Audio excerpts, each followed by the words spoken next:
Muy buenas tardes a todos. Abrimos una nueva charla del Instituto de Derecho Procesal Penal. En este caso tenemos un panel por demás de lujo. Siempre tenemos un panel de lujo, pero hoy tenemos tres oradores espectaculares, como dijo Messi, ¿no? Em, la, la temática es acuerdos de culpabilidad, la verdad y la certeza en la sentencia penal. Lo tenemos al doctor Juan Manuel Villarroel. Él es abogado, licenciado en filosofía y doctor en Derecho, ¿no es cierto? Bien, y los tenemos a los doctores Raúl Superti y Víctor Corbalán, los presento en conjunto, porque ambos, bueno, el doctor Corbalán ya jubilado, pero ambos docentes por muchos años en la Universidad Nacional de Rosario, ambos abogados litigantes y penalistas, si mal no recuerdo. El doctor Superti me parece que cada vez menos, ¿no? Pero bueno, eh, si hay alguna objeción.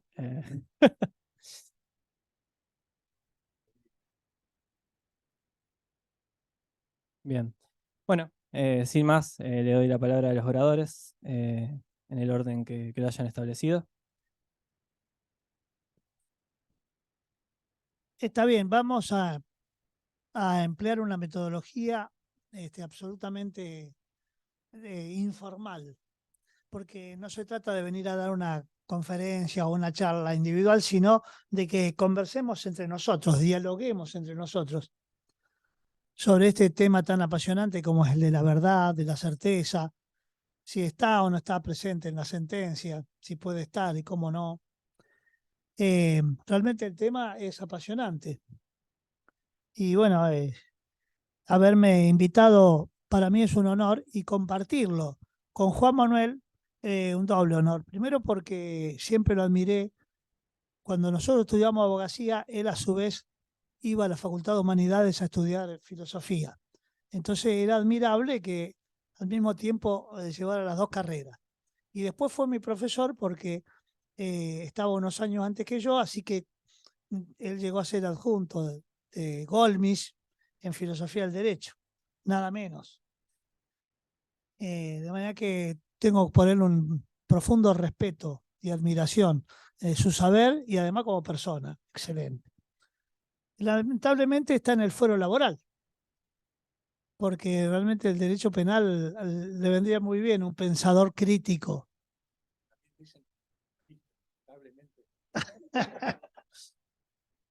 Juan Manuel. Bueno, para empezar, diría que esta profesión que abrazamos, Raúl y yo y muchos de ustedes, es una profesión que tiene desafíos. No es una profesión tranquila, tiene desafíos. Uno de ellos, que se me ocurre está conectado con esta cuestión, implica el desafío de examinar permanentemente nuestra teoría del caso, la que elaboramos a partir del discurso de nuestro cliente, y digo, la tenemos que examinar permanentemente, críticamente, porque el desafío es que estemos convencidos de que tiene un contenido de verdad, que es verdadera esa teoría del caso, y no ofrece fisuras que de pronto puedan ser descubiertas en la audiencia, o que por no tenerla presentes estemos operando mal en orden a la evidencia y terminemos trabajando para la fiscalía, ¿no? Si somos defensores. Es decir, ese es un desafío que para mí es primario, es importante y que me lleva en mi profesión a tener la particularidad de interrogar muy a fondo a mi cliente. Yo sé que hay otros abogados que prefieren que eso no ocurra, y bueno, es una actitud que respeto pero que no comparto. Yo creo que debo posicionarme en orden a estar muy seguro de que mi cliente es inocente si él alega esa inocencia y estar precavido porque puede ser que lo más probable es que no quiera que yo me entere de que él es culpable, pero tengo que estar precavido de eso. Y A partir de esa relación con mi cliente, de ese discurso de mi cliente y el discurso mío, haremos el discurso de la teoría del caso, que tratará de cubrir esos tres aspectos que todos sabemos tiene, ¿no?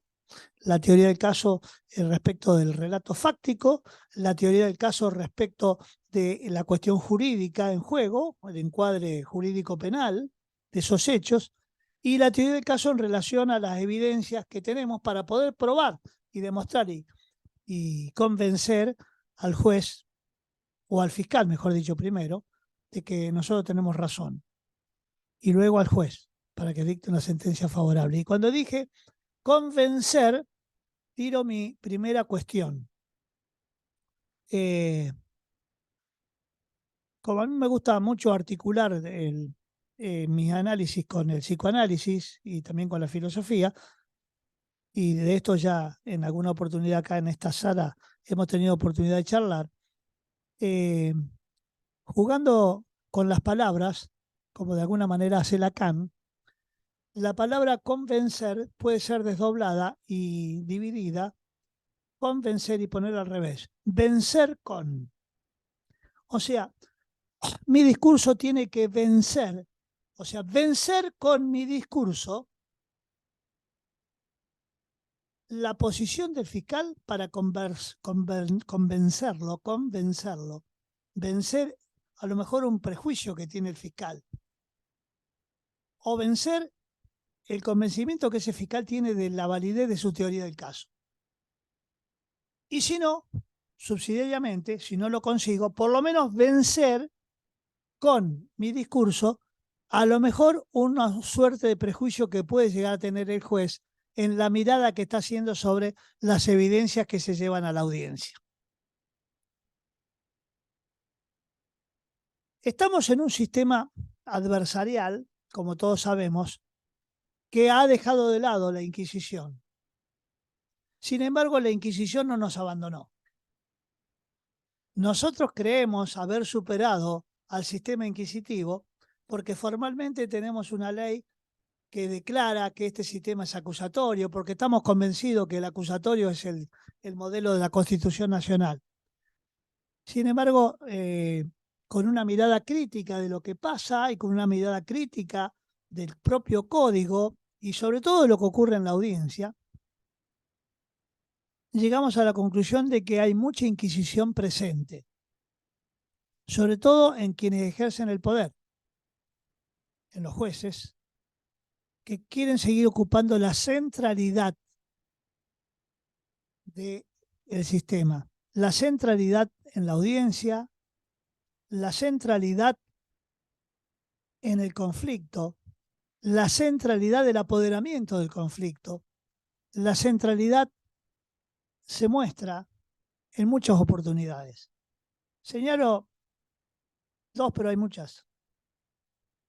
El testigo, por favor, que se dirija al tribunal, que mire al tribunal. El testigo está siendo interrogado por el fiscal o por el defensor. Sin embargo, el juez le dice, señor testigo, usted va a ser interrogado por la defensa o por el fiscal, pero cuando hable, diríjase al tribunal, porque somos nosotros los que tenemos que escuchar su versión, porque somos nosotros los que tenemos que decidir y somos nosotros los que necesitamos esa información que usted nos va a brindar y que su abogado, el abogado defensor ya la conoce porque él lo ofreció. Después va a ser contrainterrogado por el fiscal, pero igual usted mírenos a nosotros. El juez quiere seguir siendo el elemento central de la cuestión, y no es por una cuestión de ego, que a lo mejor está presente, pero no es por una cuestión de ego, sino porque de alguna manera se sienten responsables de la verdad que tienen que después plasmar en la sentencia. Y este es el primer error que yo quiero señalar. En el sistema adversarial, los jueces no son responsables de la verdad. Sáquenselo de la cabeza, señores jueces. El drama de la verdad, la búsqueda de la verdad, que era el principal estandarte de la Inquisición y de la que Vélez Mariconde utiliza como excusa para justificar todo el poder de la Inquisición, el drama de la verdad es el drama del fiscal. Es el drama, se ha trasladado al fiscal. En el modelo adversarial, la cuestión de la verdad reposa en la responsabilidad del fiscal, que tiene la carga de descubrirla. Primera carga. Primera cuestión, la indagación. Nada menos que la indagación. Gran tema de la Inquisición. Indagar para ver qué pasó, para descubrir qué pasó. Problema del fiscal. Y segundo, secundariamente, tiene la carga de tener que demostrar que lo que indagó y descubrió lo puede probar en la audiencia. O sea, tiene que demostrar la verosimilitud de su discurso. Y acá vuelvo con Lacan. La verosimilitud. Que su discurso es verosímil. No estoy hablando de verdad, estoy hablando de verosímil. Desarmo, verosímil. Pongo al revés, símil de verdad. De eso se trata, de que el discurso sea a los oídos del juez verosímil. Con eso basta. No podemos exigir el tema de la verdad. Estamos exigiendo de que si yo soy juez y estoy escuchando, lo que dice usted, señor fiscal, me parece verosímil. Sobre todo porque veo que lo ha corroborado. Estoy hablando del alegato de clausura. Usted en el alegato de clausura es verosímil, pienso. Porque lo que está diciendo es verdad. Usted está diciendo que Juan mató a Pedro. Y eso que está diciendo de que Juan mató a Pedro, lo ha corroborado con los testimonios, lo ha corroborado con la autopsia, lo ha corroborado con la propia declaración de la víctima antes de morir, etcétera, etcétera. Es decir, la carga de la prueba es lo que el juez tiene que corroborar que está cumpliendo. Si el fiscal no está cumpliendo con la carga, tiene que ser un reproche del juez. El juez tiene que reprocharle al fiscal: usted, señor fiscal, no está cumpliendo, no cumplió con su carga probatoria, porque usted tenía que descubrir la verdad y usted tenía que probarla. Y no lo hizo, no lo logró. Esa verdad que tanto preocupa a los filósofos y que, bueno, de Tarski para acá, es trabajada por Ferrajoli en sus tratados, de razón y derecho, en su tratado garantista.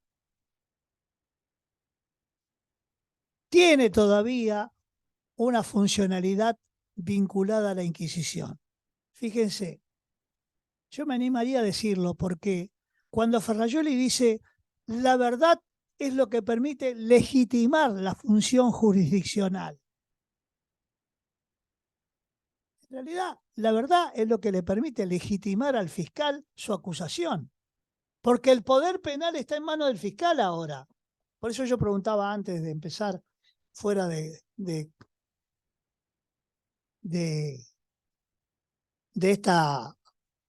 este trabajo que estamos haciendo ahora, si el fiscal ganaba igual que el juez. Porque en el sistema inquisitivo los fiscales ganaban menos. Y entonces cuando lo nombraban juez significaba un ascenso desde el punto de vista económico. Hoy, felizmente, para ser coherente con el modelo, el fiscal gana igual que el juez. Porque no tiene por qué ser de otra forma. Falta todavía, sí falta. En el modelo adversarial, los arquitectos se equivocaron. El modelo adversarial hubiera reclamado 2 edificios. Uno para los jueces y otro no cerca, más bien lejano, para los fiscales. Porque un problema que nosotros vemos críticamente es que es imposible para la defensa ejercer la función adversarial cuando advertimos que entre muchos fiscales y muchos jueces habrá excepciones. La generalización es eso. ¿Ve? Paneo. hay muchas relaciones de amistad, de compañerismo. Esa frecuencia de trato que obviamente se va a dar, se confunde muchas veces. Entonces yo me pregunto, ¿no estarán hablando fuera de la audiencia del caso?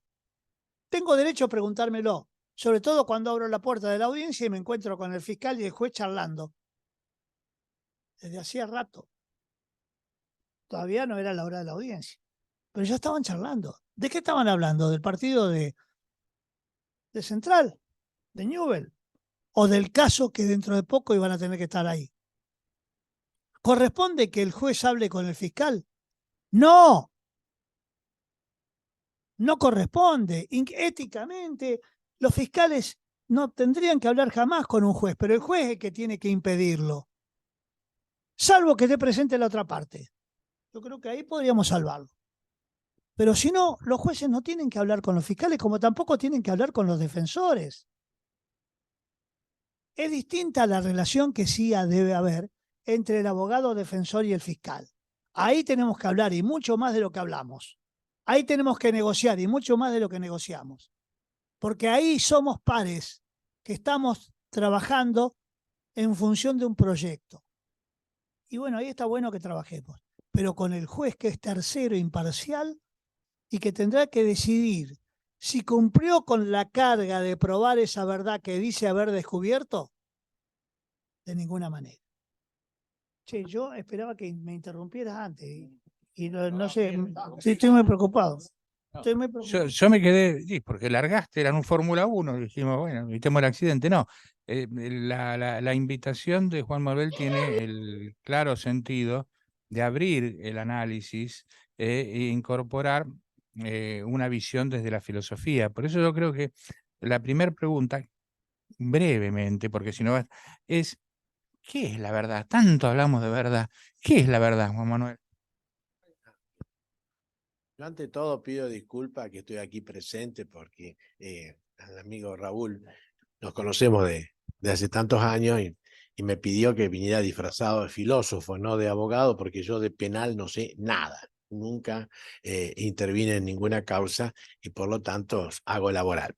Pero del punto de vista teórico sí puedo aportar algo en función de lo que, por ejemplo, me acaban de preguntar. Lo que en primer término tenemos que tener presente es que la verdad como tal es la adecuación del intelecto con el ente. Es decir, desde una perspectiva lógicamente realista. Habrá autores idealistas que digan lo contrario, pero nosotros consideramos que la res, la cosa, está primero y el sujeto después. Y uno trata de adecuar, como de revestir con la intelección el ente y poder, mediante la abstracción, decir esto es mesa y aquello es silla. Bueno, esta es la primera aproximación, tiene que haber una adecuación. Ahora, este intelecto, en búsqueda de la verdad, pasa por distintas etapas. Y aquí viene un segundo aporte que me parece interesante que lo veamos en el transcurso del diálogo, es que el primer vínculo que se da entre el intelecto y el ente es la ignorancia, en el sentido de que uno no tiene conocimiento del ente, no hay una adecuación con él. La segunda etapa es lo que se denomina la duda, cuando hay razones equivalentes para afirmar o negar algo, ¿no es cierto? O sea, si yo los invito a ustedes a que vayamos a Carmen del Sauce, acá que me ha dicho que hace buenos asados, y le digo, llegan a tal lugar, doblan a la derecha, y ustedes van ahora de acá un rato, y a la derecha hay oscuridad, y a la izquierda luces, dicen, no, no será que no es a la derecha, sino que es a la izquierda. Hay razones equivalentes. Uno, porque le dijimos que fuera a la derecha, y otro, por evidencia que hay luces hacia la izquierda. Pero si avanzamos un poco más, vamos a llegar a un terreno que es muy rico para todos nosotros y que muchas veces debemos tenerlo presente para que tengamos una cierta modestia en el ejercicio profesional. Luego de la ignorancia y la duda aparece en escena la opinión. ¿Y qué es la opinión? Es afirmar o negar algo con temor a que la verdad anide en la proposición contraria. ¿Qué es lo que hacemos todos los abogados? Yo defiendo pensando que es inocente, pero cuando presento el escrito, tengo duda internamente de que él no me presente razones que sean superiores a las mías. Por eso el estado de opinión son las aguas brumosas en las cuales navegamos durante toda nuestra existencia como abogados. Siempre afirmamos o negamos algo, porque nos lo dijeron nuestros clientes, pero con temor a que la verdad anide en la proposición contraria. Y luego los estados del espíritu frente a la verdad culminan con la certeza. ¿La certeza en qué consiste? En afirmar o negar algo sin temor a que la verdad anide en la proposición contraria. Por eso me asustó cuando vi el título del panel, porque el llegar a la certeza en las ciencias físicas o en ciencias formales es bastante factible. Yo coloco 10 metales frente a una fuente calórica y concluyo con certeza que los metales se dilatan por el calor, los ablanda. Pero cuando ingresamos en el campo de lo humano, tenemos dos dimensiones. Una que es la que yo denomino la carrocería sensorial, es decir, nuestro cuerpo. Nosotros podremos demostrar de que el acusado introdujo su mano derecha en su bolsillo interno izquierdo y sacó una pistola y con su dedo índice lo oprimió, salió 3 balas y la mataron a la señorita. Y hay testigos y a lo mejor cámaras, etc. Pero cuando nosotros ingresemos en el campo del espíritu de ese sujeto, ahí juega no la causalidad, que es lo que nos permitió determinar estos pasos, sino la libertad.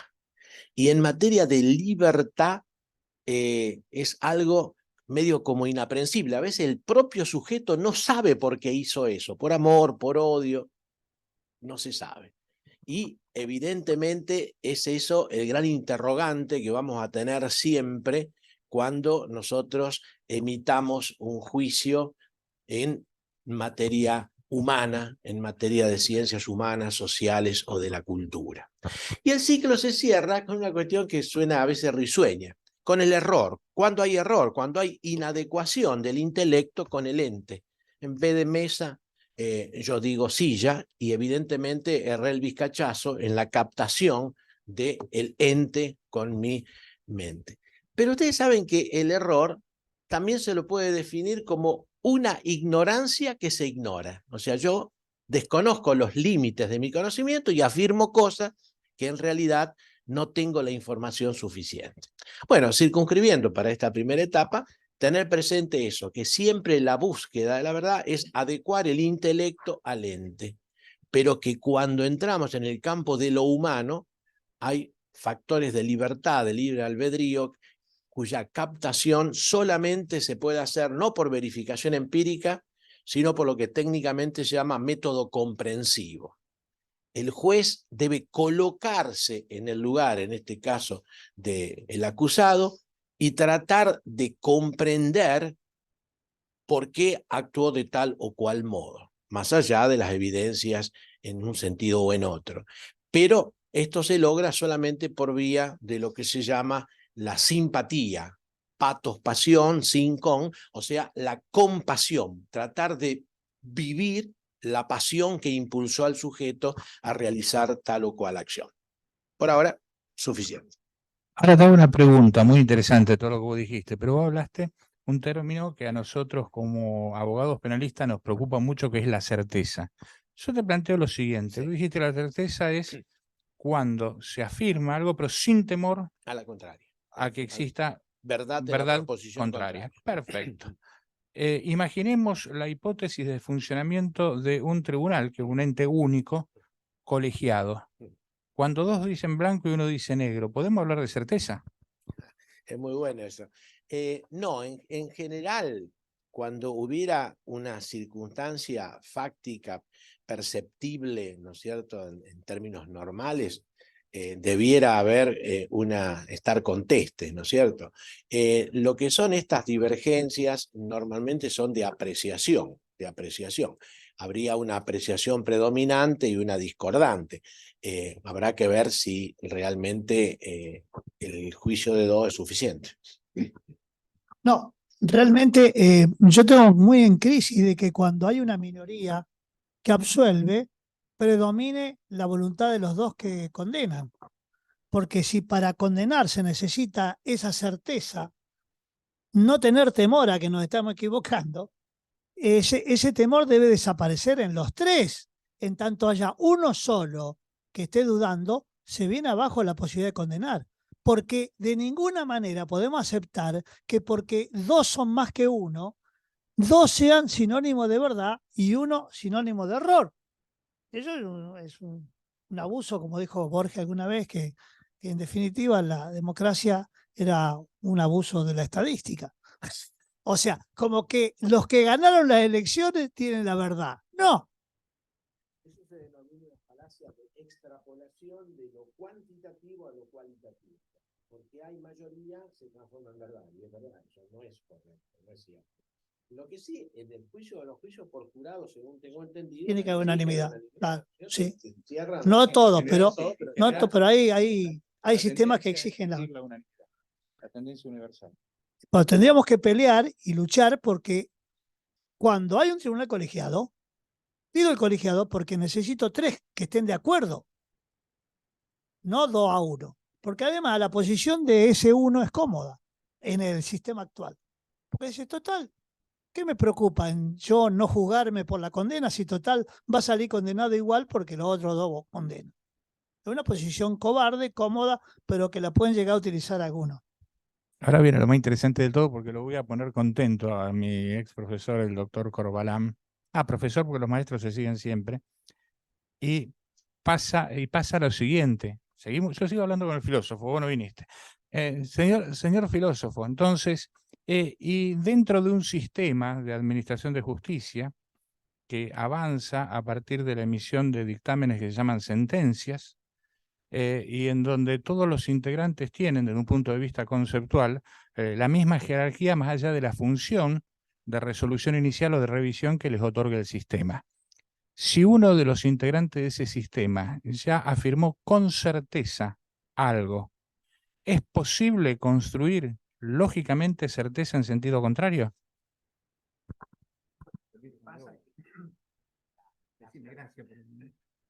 La certeza como tal no es algo subjetivo, algo que el ente tiene que imponer al intelecto.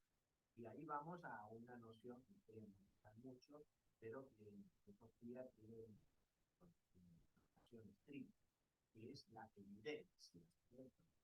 Es una de las nociones más esquivas que hay en la teoría filosófica. La evidencia significa la patencia, el hacerse presente la verdad al sujeto. Es más o menos como si el ente pusiese un sello de lacre en la cabeza del que lo capta, el percibe. Por lo tanto, acá estas cuestiones, cuando hay subjetivamente certeza, cuando hay dos opiniones contrapuestas, no es que pueda haber certeza en las dos, tenemos que seguir indagando hasta verificar cuáles son los elementos fácticos que determinan, ¿cierto?, la certeza total. O sea, la certeza no es subjetiva, sino objetiva, ¿cierto? Uno lo transmite como una inseguridad, ¿cierto?, la opinión. Pero en el fondo es una actitud, como decía, humilde, de respeto a algo que uno no tiene una información completa. En este caso, un abogado. Y supuestamente, gracias, y supuestamente el juez debería tenerlas o escuchar las dos campanas y en función de eso componer su captación de la realidad fáctica. Hay una reflexión que me gustaría que vos me ayudes. No es lo mismo esa relación con ese ente cuando ese ente necesita de una valoración. O sea, si yo tengo frente a mí a un testigo que está declarando o a un perito que está declarando, y yo tengo que concluir en que ese testigo está diciendo la verdad o está mintiendo, estoy valorando su declaración.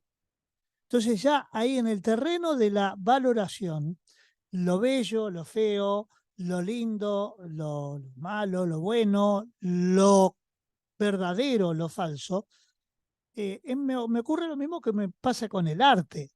Me paro delante de un cuadro y me gusta, o miro un paisaje, me agrada, o simplemente escucho un tema musical y Ahora, tener que explicar por qué me gusta, por qué considero que está diciendo la verdad, por qué considero que esto es bueno y aquello es malo, es un tema complejo para mí, desde la razón.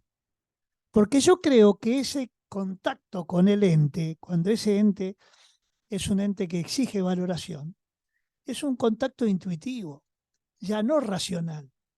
Me gustó porque me gustó. Muchas veces uno va al cine y después va a tomar un café. Y entonces con tu mujer o con tu amigo, y después, ¿qué tal? ¿Te gustó la película? Me encantó. Ahora, ¿por qué te gustó? Ah, no. Ahí tengo que entrar a reprogramarme para pensar por qué me gustó la película. Porque la cuestión intuitiva tiene mala prensa, la intuición, yo lo sé, pero yo creo que es una forma de conocer que hay que también tenerla en cuenta. Yo tomo contacto con el objeto y me gusta o no me gusta. Muchas veces uno digo, no sé por qué, pero no me cae bien. Es una cuestión de piel, decimos. No podemos explicar por qué. Es una cuestión intuitiva. Esto creo que es válido, ¿no? Desde el punto de vista filosófico. Sí, acá entramos en otra problemática apasionante que es la teoría de los valores, ¿no? En los valores existen dos extremos. Yo hago pública mi vocación de fe, yo soy un realista nato y empedernido, ¿no? Para los realistas, en materia de valores, sea justicia, belleza, utilidad o lo que fuera, hay un componente objetivo que radica en el ente que se denomina valencia. Valencia no en el término químico o de la ciudad española, sino como la esencia del valor. Los modernos realistas, como el caso de Marcus Gabriel, que es un alemán que en este momento es un poco capitanea la revisión del realismo, él dice que la belleza no está en el ojo del espectador, la belleza está en el ente, en el cuadro, en la música, en la literatura, y los sujetos ante ello ejercemos el otro extremo, que sí es subjetivo. La valencia es objetiva, la valoración es subjetiva. El vínculo que yo tengo con el ente y que me causa, como él dice, placer o displacer, es decir, siento que se le ha dado a cada uno lo suyo o que no se le ha dado en el término de justicia y así sucesivamente. Pero a mitad camino intermedio hay un tercer ingrediente que es un poco el que distorsiona la problemática axiológica, que son los criterios u orientaciones axiológicas, que tienen un carácter semi-objetivo o semi-subjetivo de acuerdo a desde cuál extremo se mire. ¿Y qué son? Son las valoraciones culturales e históricas. Es decir, hay siempre, fruto de los medios de comunicación social y de las tradiciones culturales y de la historia de los pueblos, que nosotros somos a lo mejor un pueblo homofóbico y otros no, o que hay pueblos que tienen una determinada postura ante tal o cual tema. Por eso siempre cuando uno hace un acto de valoración, tiene que tener presente toda esa neblina que se genera con los juicios de valor grupales, sea aquí en la Argentina o en Francia o en Indonesia, donde fuere, sobre una determinada problemática. Y hay que, o yo le aconsejo a mis alumnos, hacer un salto con garrocha, es decir, hay que tratar de pasar por sobre ello para uno entrar en contacto con la valencia, con lo que está en juego en el ente en concreto. Es una problemática muy difícil, pero yo me inclino por la objetividad de los valores. Hay otros que dicen que no, que es como comer pescado, a uno le gusta y a otros no. Pero bueno, esa es la reflexión. Ahora yo no dejo yo comparto el realismo, ¿no? Tu mirada realista la comparto, pero yo no dejo de ser realista si creo que epistemológicamente mi forma de conocer tiene que ver con mi cultura, con mi historia personal, con mis vivencias, con mi educación. A mí me gusta esto porque de chiquito mi vieja me lo hacía y me fue educando, porque los sabores, por ejemplo. Entonces yo tomo contacto con ese ente que tiene su valor en sí mismo, está.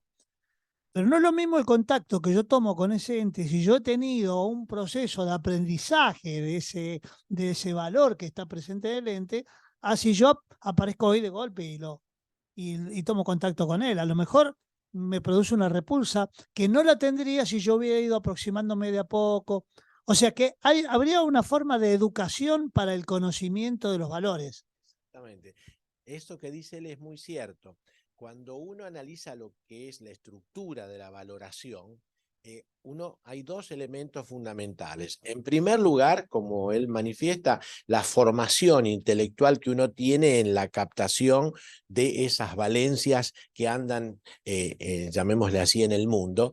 En segundo lugar, por la frecuencia de trato. No es lo mismo que yo una vez fui y estuve 15 minutos frente a la Mona Lisa y hay alguien que se planta 2 horas al día en el Louvre para contemplarla y va viendo y sacando matices y un ojo experto. Y esto se lo capta muy bien cuando uno, por ejemplo, va a una exposición de pintura japonesa, por ejemplo. Si uno no tiene la frecuencia de trato, a lo mejor no le llega, le parece hasta chocante, pero no, uno tiene que indagar intelectualmente y frecuentar el ente en reiteradas ocasiones para como sorber, llamémosle así, las características del mismo, ¿no es cierto?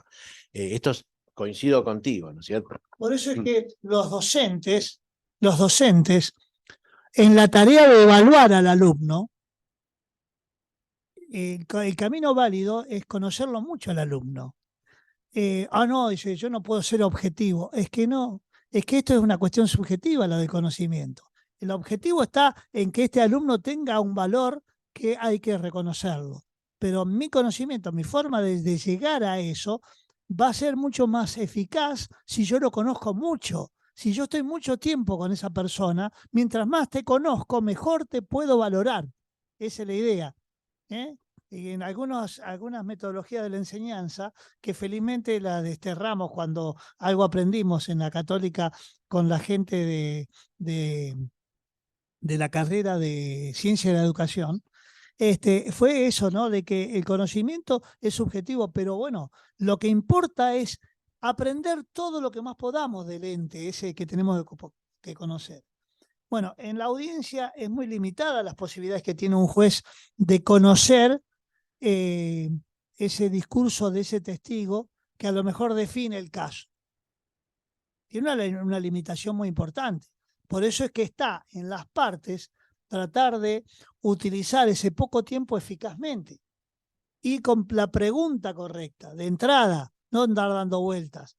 La pregunta concreta de entrada es la que hay que poner para que el juez ahí reciba esa información que es la que le va a permitir confirmar que estoy cumpliendo con la carga desde el punto de vista de esta concepción que tiene el sistema adversarial, ¿no? ¿Vos querías decir?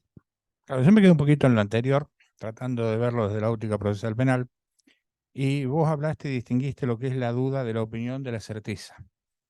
Pero claro, en materia procesal penal nosotros tenemos constitucionalmente el salto de la duda a la certeza, y en el medio está la opinión. Claro, pero cuando se dicta, bien, quiere decir que solamente se construye la certeza cuando el que resuelve supera el estado de duda y lo tiene que superar subjetivamente o lo tiene que superar lógicamente. Explico cuál es la diferencia de esos marcos. Subjetivamente es una convicción porque él cree que tomó la valencia, que era la que está convencido. Ahora, objetivamente es la anulación lógica de cualquier posibilidad alternativa. ¿Cuál de los dos caminos es el más correcto para construir este salto de la duda a la certeza, superando la opinión?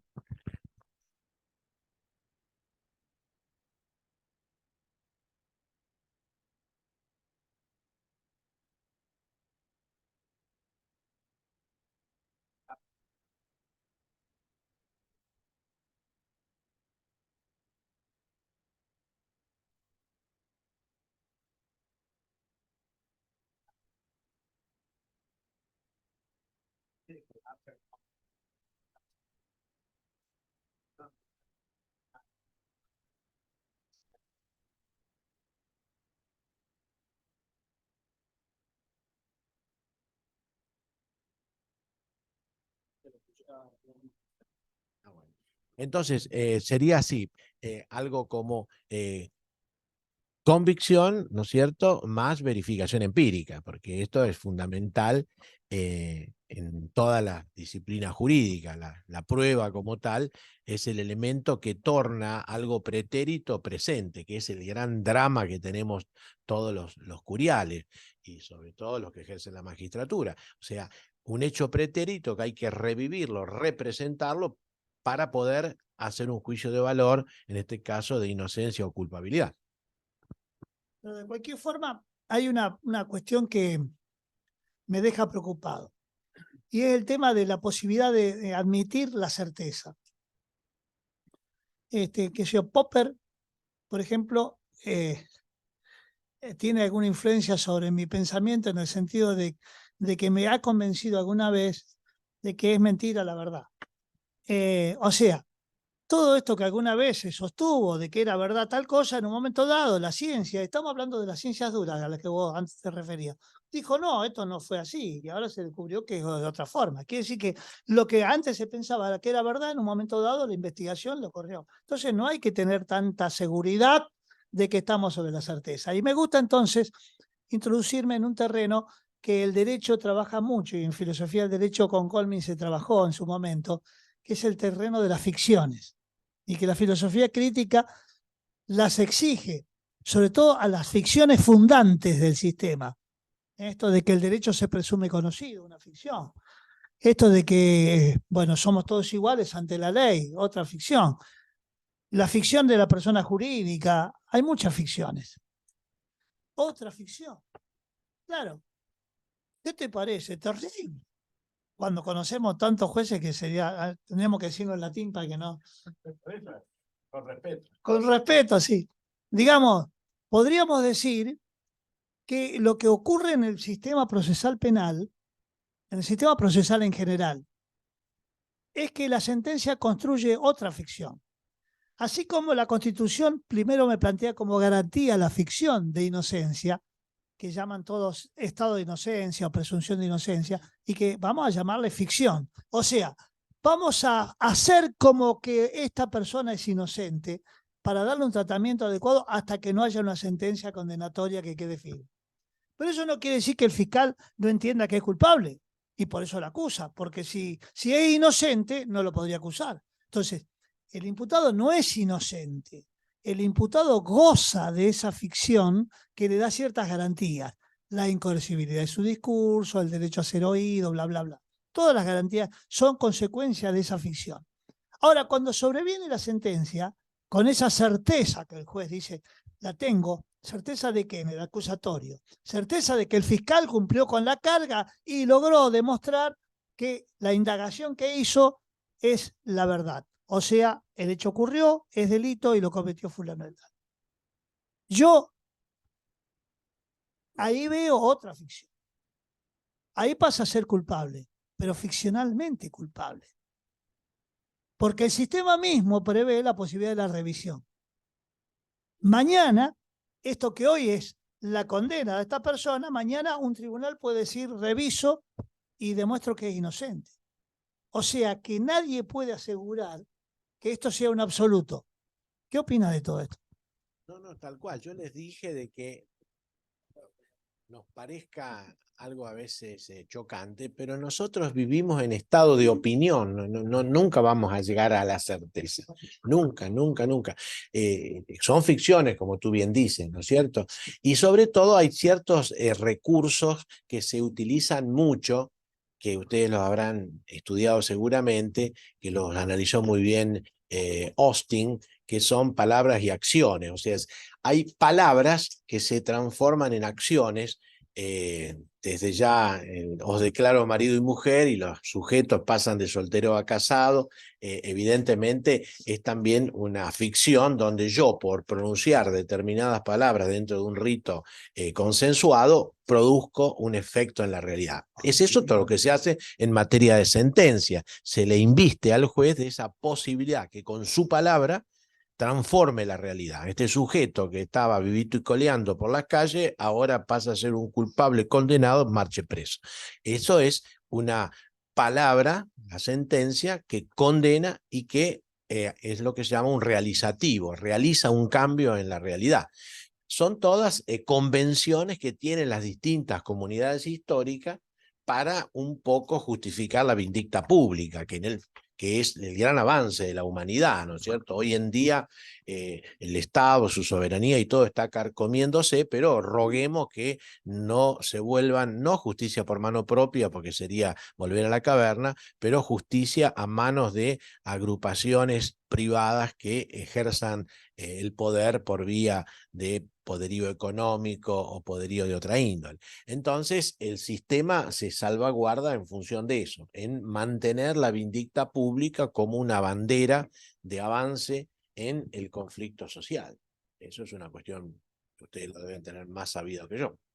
Muy interesante, sí, porque ahí lo que vos estás haciendo es introducir a la verdad como un elemento garantizador y limitador del ejercicio del poder penal. Esto lo señala Ferrajoli. Es decir, acá tenemos a la verdad cumpliendo una función interesante. No podría ejercerse el poder punitivo, no se podría aplicar una pena si no se sostiene sobre una base de verdad. Que vamos a hablarla, es una verdad relativa, porque es ficcional, porque mañana puede llegar a aparecer.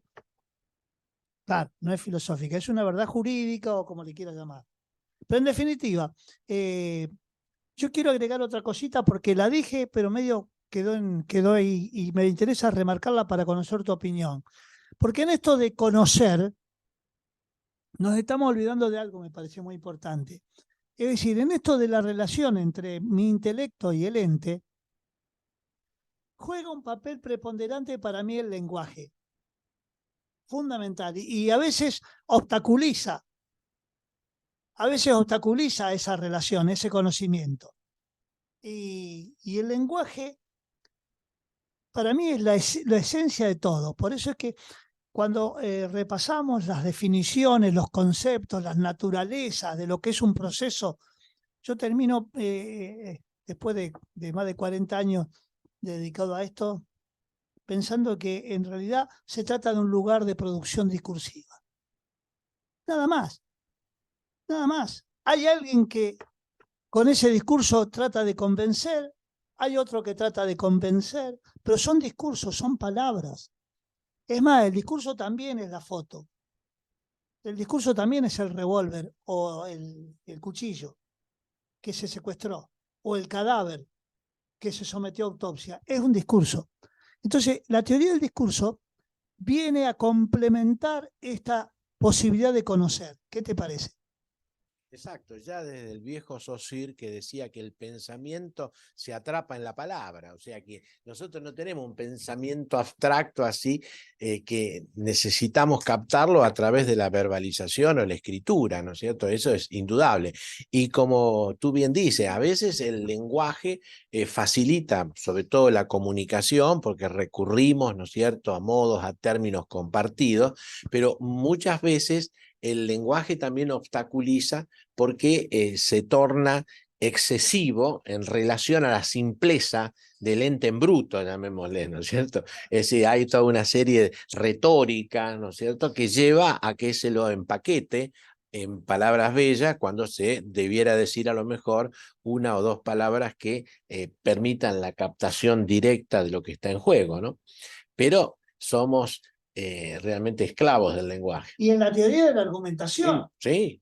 Porque, claro, para poder convencer Sí. tengo que argumentar. Exacto. Y ahí hay todas palabras. Sí, sí, sí. Y ahí funciona la lógica. Y ahí yo tengo que convencerte con mis argumentos. Tal cual. Entonces, Sí. qué importante el buen manejo del lenguaje, ¿no? Sí, no, eso es fundamental. Claro, yo un poquito al tema original de la charla. Y desde ese punto de vista, yo creo que vimos varias cosas que me llaman la atención. Primero, la certeza no está en la sentencia, la certeza está en el juez. Segundo, sistemáticamente, si nosotros entendemos que una sentencia puede ser revisada, incluso cuando las partes ya la han consentido, como vos mencionaste la acción de revisión, la sentencia no podemos calificarlo más allá de una opinión, ya que sistemáticamente el mismo sistema reconoce la posibilidad de que no haya una adecuación concreta y correcta entre el contenido de la sentencia y la realidad. para los que entendemos que esa realidad existe y que puede ser captada. Pero eso ya es todo filosofía. Ahora, ¿cuál es la problemática segunda que planteaba la charla? ¿Qué ocurre cuando esa certeza, que tiene, creo, dos límites? Primero, está íntimamente vinculado al desarrollo y al efecto convictivo del que emite esa opinión. Y segundo, lógicamente, ha sido desarrollada a partir de la información recibida de los que han intervenido en ese proceso, intenta considerarse o tratarse como una certeza objetiva para trasladarse a otros ámbitos. Procesalmente hablando, cuando, y todavía no entramos en el tema de los acuerdos, la sentencia dictada en relación a una determinada persona intenta utilizarse como una verdad subjetiva en el juicio seguido contra otros a los cuales se atribuye haber participado del mismo hecho. ¿Por qué? El contenido de esa sentencia es fruto de ese debate en base al cual se construyó la opinión de ese juez, lo que no me da garantías de que tenga una adecuación perfecta. Ahora, si yo lo llevo como algo certero al otro debate, cierro la posibilidad de discusión. No es, desde el punto de vista de la utilización lógica de este instrumento, algo que podría ser filosóficamente cuestionable. Claro, acá derivamos en otro tema también fascinante. Nosotros normalmente, nuestra forma de razonar o es de tipo deductiva, a partir de ciertos principios iluminamos situaciones concretas, o el otro camino, que es el camino inductivo, donde una pluralidad de circunstancias nosotros elaboramos un concepto general. Pero hay un camino intermedio, que no es el camino del medio de los budistas, pero que es algo que para nosotros está en el ABC de la profesión, que es la analogía. ¿Qué es la analogía? O entes análogos son aquellos en parte idénticos y en parte distintos, que se los considera análogos cuando las semejanzas preponderan sobre las diferencias, y no son análogos cuando las diferencias superan a las similitudes. Nosotros utilizamos mucho la analogía, o sea, vamos comparando las situaciones, y eso es un poco el prestigio que ha logrado, por ejemplo, la jurisprudencia. Es un conocimiento por analogía. Hay 32 casos de choque con semáforo en rojo y bueno, en base a eso se sacan conclusiones. Pero que es una mezcla entre deducción e inducción que se va retroalimentando, pero que tampoco es garantía de certeza. Y quiero decir con esto que nosotros en el mundo jurídico nos valemos a veces de mecanismos que hacen como una especie de estándar o término medio que calma la conciencia social, pero no la exigencia científica, llamémosle, ¿cierto? Porque, conclusión, nosotros tampoco creamos de que el derecho mucha ciencia es, como decía el viejo Goldschmidt, ¿no es cierto? Nosotros creemos que el derecho es una ciencia, pero más o menos. Ahora, ¿qué pasa donde en todo eso hemos ido trocando hacia una idea de certeza, vinculado con un debate propio de la actividad judicial, que es la base de funcionamiento, por lo menos, de este instituto? ¿Qué pasa cuando la certeza, que es la convicción del que resuelve, más allá de toda duda sobre lo ocurrido, no se construye a partir de un contradictorio dialéctico entre las partes y la conclusión a que arriba ese decisor, sino a partir del acuerdo de las partes que se le impone el decisor? O sea, si entre los que van dice, esto es una piedra, y por lo tanto el que debe decidir tiene que decidir diciendo eso es una piedra. ¿Podemos llamarlo certeza? No, esto es un tema así, realmente urticante, ¿no? En cuanto a que hay ahí de por medio una presunción jurídica que es la que un poco calma las mentes, pero que en realidad desde el punto de vista científico es muy cuestionable. En esos acuerdos, según tengo entendido, hay como una confesión del acusado y nosotros siempre tenemos grabado eso de la confesión de parte de relevo de prueba, en el sentido de que ya sería la prueba máxima que el propio actor reconozca algo. Entonces ahí entramos ya en como, digamos, un punto de partida que de por sí es muy endeble. ¿Por qué? Eso no significa de que en realidad haya acontecido tal cual se dice, sino que es en función de un beneficio en el términos de condena o cosas o premios para aligerar el sistema. Entonces ahí ya eso es una magia que manejan ustedes, pero que desde el punto de vista científico es difícil justificarlo. Claro.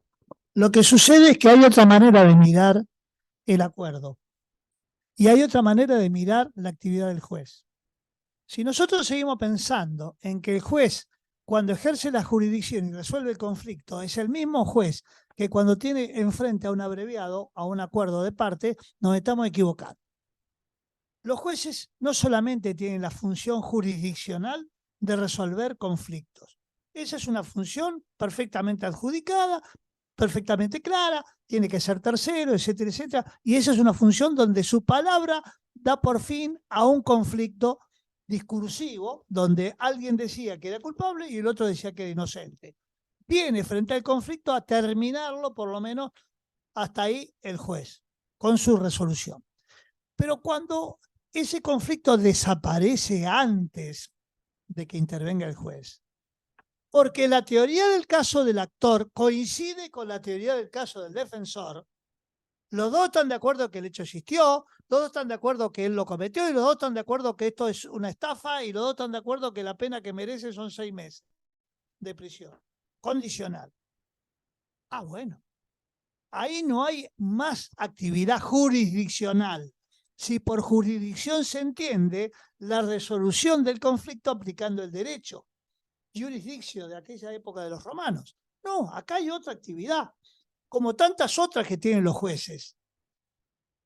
Hoy en día nadie puede negar que una función fundamental para la vida democrática la cumplen los tribunales electorales. Pero ahí no tienen conflicto en principio que resolver y sin embargo supervisan las elecciones, el reparto de las urnas. Si hay un conflicto lo resolverán, ahí sí jurisdiccionalmente, pero mientras no haya conflicto están en una tarea administrativa y tantas otras que tienen los jueces. Cuando declaran herederos a todos los que están de acuerdo que son herederos y no hay conflicto, pero no hay jurisdicción. Cuando homologan un convenio de parcería rural o cualquier otro tipo de contrato que lo llevan al tribunal para evitar un juicio ulterior y lo homologan. Bueno, esa es la misma función que tiene el juez cuando le lleva un abreviado. Tiene que homologar ese acuerdo para convertirlo en una sentencia condenatoria porque tiene que verificar solamente la legalidad de ese acuerdo. Nada más.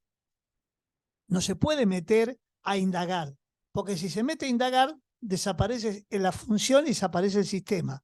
Entonces ya no tenemos más sistema adversarial.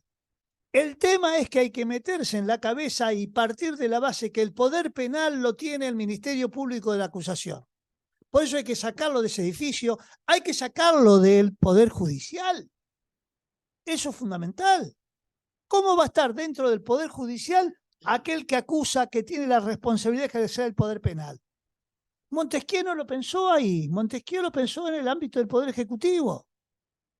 Y por una confusión entre patología e ideología, como dice Foucault, lo sacaron y en el 94 crearon la cuarta función, como si esa fuera la solución. Las patologías van a seguir existiendo, los sinvergüenzas fiscales van a seguir existiendo, como también lo habrá los abogados y los jueces. Pero eso es otra cosa. Ideológicamente, la función de juzgar le corresponde al Poder Judicial desde un lugar de terceridad. Perfecto. Ahí lo tenemos. Los fiscales no tienen que estar ahí. Los fiscales tienen que estar en el Poder Ejecutivo, con la policía, con el Poder Punitivo, con todas las herramientas para investigar, porque en definitiva los que investigan son los policías. Vamos a decir la verdad. El fiscal podrá dirigir, pero la verdadera investigación la tiene el policía en la calle.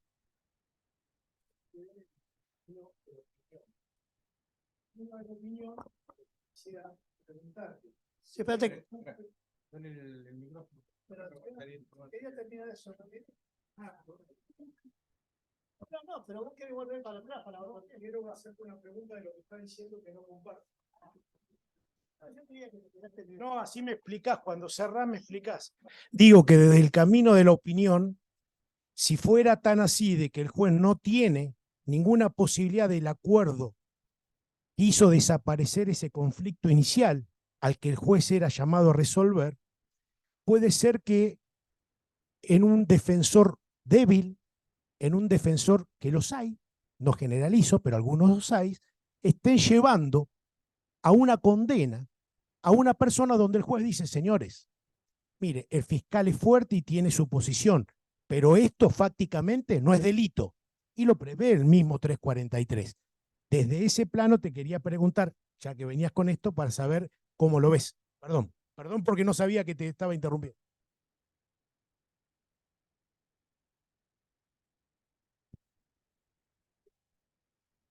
Casualmente tenía que abordar esa problemática, que es la que generan, porque ahí se confunden, los jueces se confunden con una tarea que tienen previa.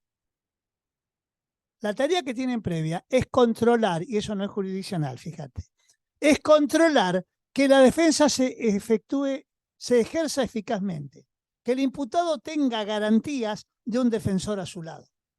Si yo soy juez y a mí me traen un acuerdo de un abreviado donde me doy cuenta que el defensor no ha trabajado correctamente, yo no es que yo tenga que absolver ni nada. Yo lo que tengo que declarar es que este señor no tiene a su lado un defensor. Lo debo separar del cargo, debo darle tiempo para que nombre otro y mientras tanto le pongo al defensor oficial.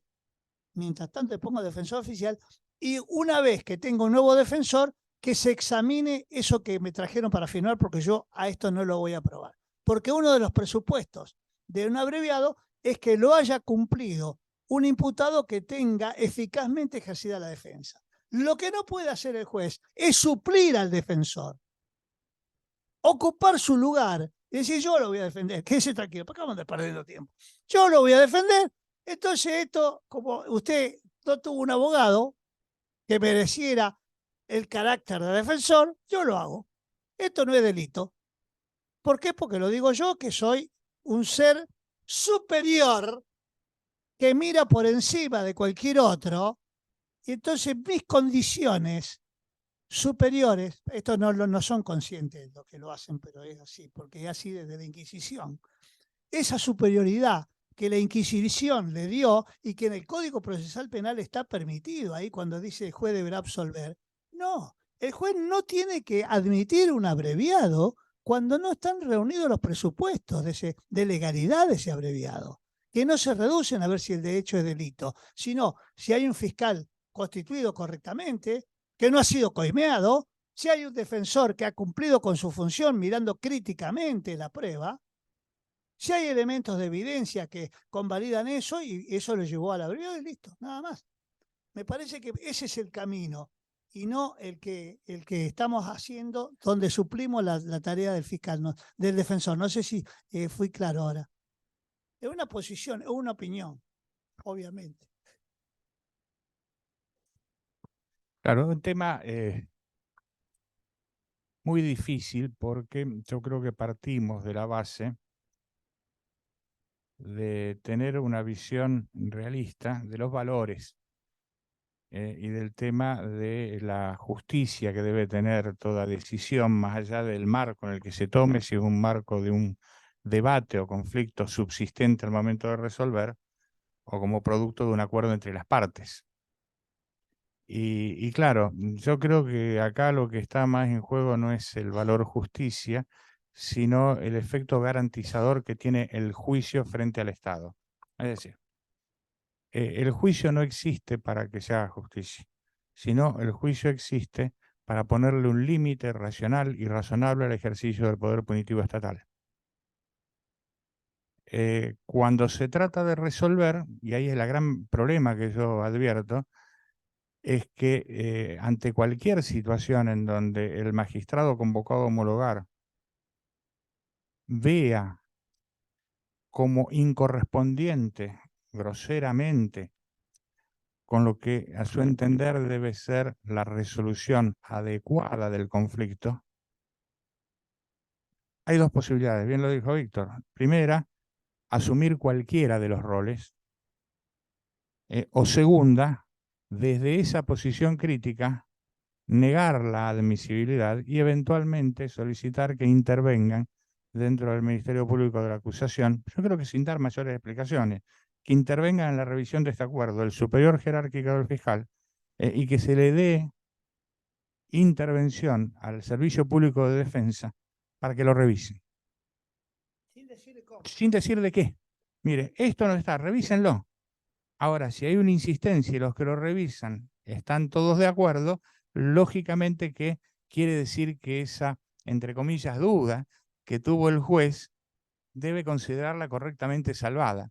¿Por qué digo esto? Porque incluso desde el punto de vista de las partes, puede haber cuestiones que no tiene que juzgar el juez y que lo llevan a suscribir estos acuerdos. Después podemos discutir si esas razones son éticamente admitibles, podemos discutir si esas razones están bien o están mal, pero puede haber razones. O sea, en un juicio hay un gran contenido estratégico. Entonces, no solamente, así como en el ajedrez, a veces se sacrifica a la reina, porque está pensando en la jugada posterior, y si a mí me dicen, yo no sé jugar, sé nada más que la regla, yo la pieza más valiosa que tengo es la reina, ¿cómo la voy a sacrificar? Pero eso tiene que ver con la estructura de la estrategia que tiene la parte.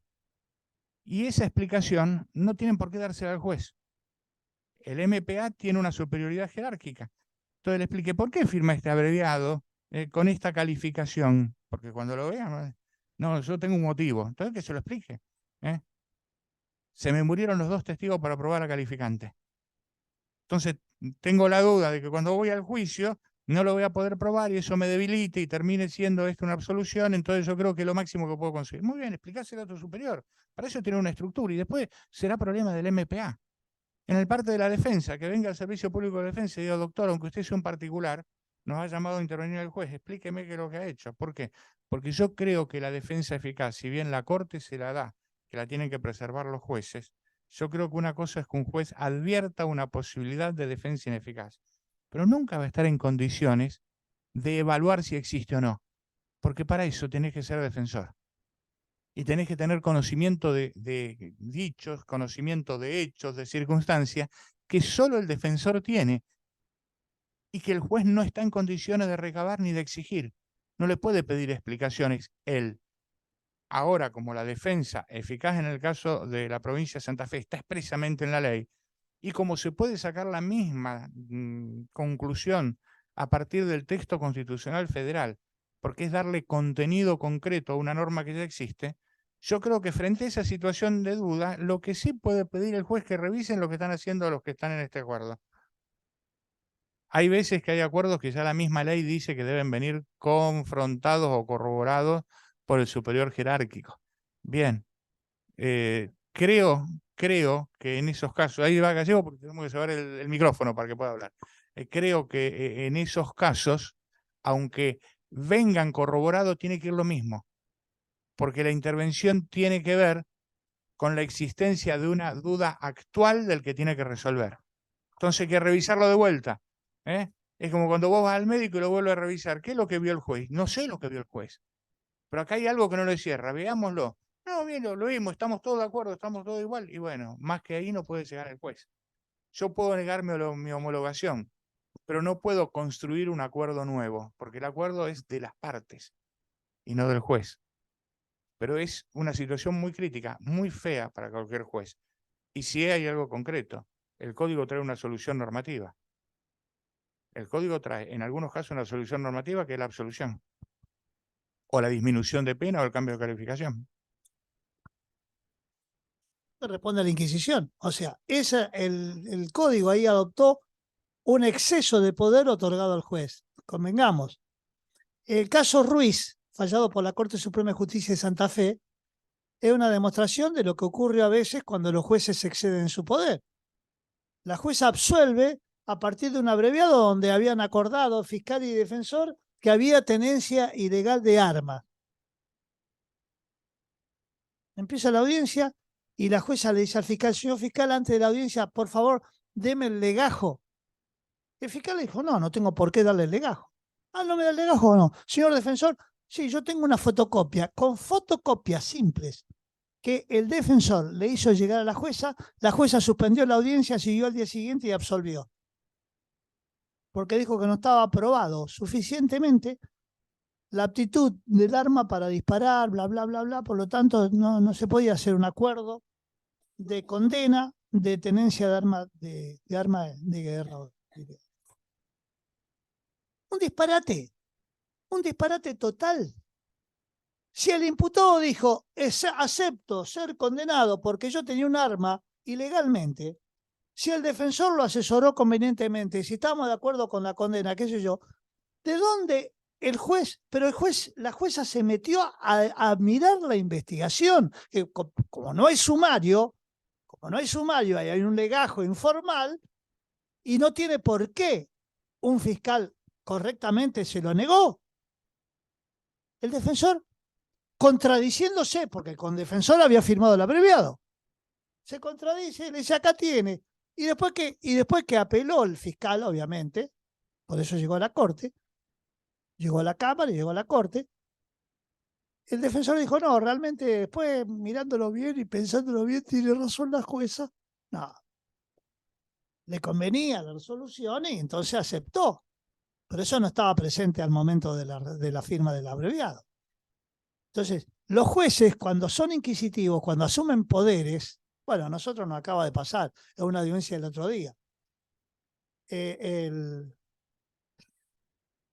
querellante pide un embargo y ofrece contracautela y me corre entre los dos y yo como defensor me allano.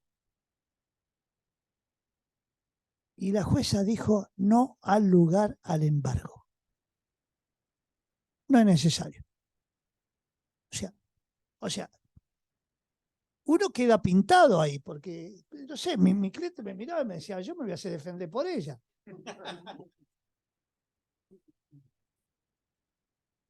O sea, hay mucha inquisición metida en la cabeza y no somos conscientes, ojo, porque yo también la tengo la inquisición en muchos casos.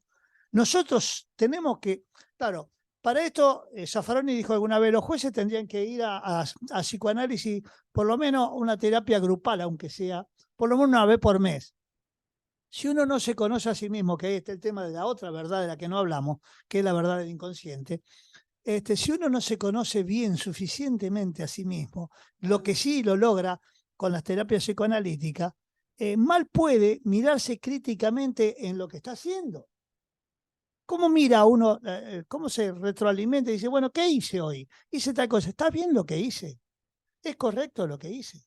Entonces hay que ir preparado a una audiencia, más allá de pensar que estamos en un esquema adversarial, pensando en que puede aparecer un juez inquisitivo que nos sorprenda con este tipo de decisiones que nos dejan desubicados. No tanto a mí, sino también al fiscal, al defensor y al fiscal, los dos. Porque no admiten que esto es partivo, que este es un proceso de partes, no es un proceso de juez. Y siguen hablando del proceso como una entelequia a la que le atribuyen cuestiones, cuando el proceso, ni siquiera ficcionalmente, el proceso tiene interés por la verdad. ¿Cómo el proceso va a tener interés por la verdad? O sea, hay un abuso en las ficciones increíble en el uso del lenguaje, ¿no? Que tendríamos que mirarlo críticamente, me parece. Sí, no sé. Sí, no, yo voy a hacer unos planteos porque es la función, ¿no? Del instituto. La Corte constantemente a los jueces le dice, ustedes no tienen que homologar los acuerdos, no son meros homologadores. Si a mí me traen un acuerdo, yo lo que tengo que hacer es una sentencia. Y si no me convence condenar, tengo que absolver. No me puedo meter en lo que hicieron o que acordaron, pero cuando a la vista está que las cosas no son como están para una condena, nosotros los jueces absolvemos. Y se ha dado reiteradamente. Yo mismo he absuelto en acuerdos. El último, y lo dejo para que lo razonen si les parece correcto, una aportación de armas, una mujer la detienen con el arma, apta. Todo eso está planteado en la audiencia porque se muestra la evidencia, el fiscal la describe, la tiene escrita en el acuerdo y la describe en la audiencia. Y la jueza absuelve, pues entiende que no tiene el dolo de portar el arma, porque era su pareja que escapaba y se la dio. Y venía con un acuerdo. A condena condicional, evidentemente la mujer sí, yo el arma la tenía, pero no tiene el dolo de portar y por eso absolvió la jueza. Y la Cámara lo confirmó, esto a principio de mes. O sea, se metieron en la prueba y estaba la voluntad de la víctima, sí, yo tenía el arma, sí, pero el dolo no lo tenían probado. Ese es un caso típico, no es que veo que es una conducta como la que planteó acá el colega atípica. Acá había el arma la tenía, era apta y ella reconocía tenerla, pero provenía de otro que escapaba y se la dio y la tenía en la vía pública. Eso también estaba en la evidencia que mostraba el fiscal y había un defensor ineficaz. Entiendo que lo que hizo es correcto, absolver, no devolver a que lo verifiquen. Pero bueno, es para lo dejo planteado. Sí, no, normativamente está bien lo que usted hizo, doctor. No, yo no fui la doctora Álvarez y No la importa, Cámara confirmó. doctora, quien fuera, normativamente el código le autoriza a usted a absolver, le manda a absolver. Cuando usted no ve el delito, no ve probado. Pero lo que estamos hablando es de que el código ahí le está dando una facultad inquisitiva que no corresponde. Ese es el tema. Nosotros tratamos de poner énfasis en que el sistema adversarial tiene que ser coherente. La coherencia es otra demostración de verdad. Hay autores que trabajan el tema de la verdad no solamente a partir de la coincidencia entre el ente y el intelecto, sino la coherencia que hay en todas las cosas que se van observando ahí. Tiene que haber coherencia en el sistema. Entonces, si le mandamos al fiscal y al defensor y lo autorizamos a que firme un abreviado porque no tiene razón de ser un juicio para debatir, ¿cómo le vamos a autorizar al juez a que vaya más allá de ese abreviado, más allá de ese acuerdo y por encima de las partes absuelve? Mi querido amigo y profesor Cacho Río decía, no, pero es que uno tiene que estar en contra de la Inquisición cuando es en contra del diputado, pero cuando es a favor, no. Yo no creo que sea coherente eso. Es también la posición de algunos artículos del código, como la reformatium bonus. Una posición políticamente sostenible. Yo creo que acá hay un problema que es el siguiente: si uno advierte el problema o lo analiza desde el caso o desde el sistema. Desde el caso, el juez hizo de alguna manera lo que era más justo. Ahora, desde el sistema, el juez advirtió un mal funcionamiento del sistema y no lo corrigió.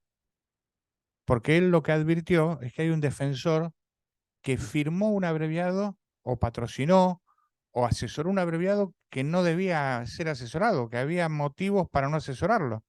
En vez de buscar que dentro del sistema de alguna manera se corrobore o no esa posición como para solucionar el problema, porque el problema ahí está en el acuerdo, no en el juez. ¿Cómo se llega a un acuerdo? Cuando vos representás un interés y vos firmás un acuerdo, tenés que estar muy convencido. Nosotros al cliente le explicábamos cuando había No es solo el resistencia, defensor, había un juez que lo había dejado preso. cuando había resistencia en la redacción de un acuerdo, y muy veníamos, le explicamos, ¿sabes lo que pasa? La sentencia, si se dicta, la dicta un juez. Agarrá y preocupate y peleate con el juez. Pero si se firma un acuerdo, la sentencia la está haciendo el defensor. Entonces, ¿qué es lo que sucede? Uno lo tiene que tomar con esa responsabilidad. Ahora, si yo advierto que no lo está tomando con esa responsabilidad, hay un problema en el sistema.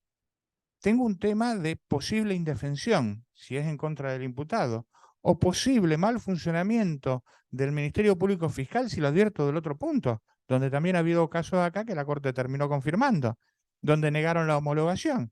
Entonces, una vez que yo advierto un problema, no tengo que decir este es el problema, porque entonces el sistema va a funcionar a partir de la opinión del juez, cuando en un acuerdo los que tienen que conformar esa verdad, si me permite el filósofo, son las partes. Entonces, una cosa es denunciar un mal funcionamiento del sistema y otra cosa es convertirse en el constructor de una verdad que procesalmente está en manos de las partes y no del juez.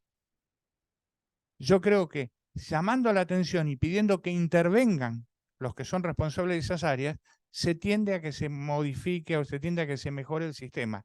Del otro punto de vista, no tengo ninguna duda, y más con los jueces, como son la mayoría, por lo menos acá en la ciudad de Rosario, que tienen una abierta predisposición por tratar de lograr lo que les parece o de decidir lo que les parece la solución más justa, posiblemente sea la mejor solución para el caso.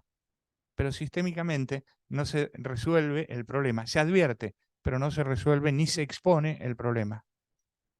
Claro, pero una que acá tenía la chica presa, un jugador de no la preventiva. No sé si no actuó mal el defensor porque salía con el acuerdo, con condicional, o los 8 meses, no me acuerdo. Y por el otro lado, hemos en algunos colegas que han devuelto el acuerdo sin audiencia, lo devolvieron antes de que se le fije audiencia cuando se lo dan a revisar, y después la fiscalía sale por otro lado y lo lleva a juicio. Agrega lo que le falta. Que Entonces, toman el discurso del juez para modificar el discurso de la parte. Ahí es donde está el ahí defecto. En el pasa. otro caso, si alguien te viene con prisión preventiva, te presentan un acuerdo donde hablan de una condena condicional, vos rechazás el acuerdo, pero yo le ordeno la libertad. Si ya el fiscal dijo que quería una condena condicional, ahí falta uno de los presupuestos de la prisión preventiva, que tiene que ser la expectativa de una pena efectiva. El fiscal firmó una condena condicional, que esté bien o mal lo que hizo es una cuestión. Ahora, que es incoherente que sostenga en ese marco un pedido de medida de coerción, es otra cosa distinta. Pero bueno, señores, son las 9. Nos estamos pasando y no quiero dejar pasar la oportunidad sin hacer 3 agradecimientos muy importantes. El primero, a Juan Manuel Villarroel. Fue todo, profesor de Filosofía del Derecho de todos nosotros, tuvo la habilidad para convencernos de que aprendíamos filosofía y después que se iba él y tratábamos de recordar lo que dijo, no nos acordábamos de nada, pero mientras él estaba hablando sabíamos, ya conocemos Kant y Hegel para todos lados, del doctor Víctor Corbalán, que ninguno de ustedes lo va a conocer por ese nombre, el negro Corbalán, que anduvo con algunos problemas de salud, pero eso se rehabilitó, ya está correteando por los tribunales, cuidado las abogadas, porque, ¿cómo? Ya está correteando por los tribunales, cuidado las abogadas, porque ya ha recuperado su... Mira que sigo hablando y como todo en cana. No, pero al cual estimamos mucho fundamentalmente por su capacidad que siempre ha tenido para plantear cuestiones o temas que generen el debate, que hagan reflexionar, sin preocuparnos demasiado ni por lo que dicen las normas, sino a partir de lo que se considera que puede ser un aporte para a lo mejor mejorar el funcionamiento del sistema. Y por último, a los restantes integrantes de la comisión directiva del instituto, desparramados por ahí, porque vienen haciendo una tarea realmente brillante, donde estamos mejorando en cada semana en cuanto a la organización y en cuanto a la ejecución de estas reuniones. Así que, más allá de que muchas veces, bueno, hoy me acompaña Nahuel, pero si no, muchas veces me toca a mí dar la cara por el instituto, tengan en cuenta de que esto no es una actuación ni una formulación unipersonal, sino hay un equipo de trabajo atrás, que no solamente los que integran la comisión directiva, también hay otros a los que molestamos habitualmente, Jorge, por ejemplo, antes era Guastela, ahora no lo molestamos más, a veces Mito, todos los de siempre, y bueno, por ejemplo, la presencia necesaria del gallego, no queríamos aguantar, alargar hasta que él no venga, todo eso que son lo que le va dando razón de ser y espíritu a este instituto. Muchas gracias.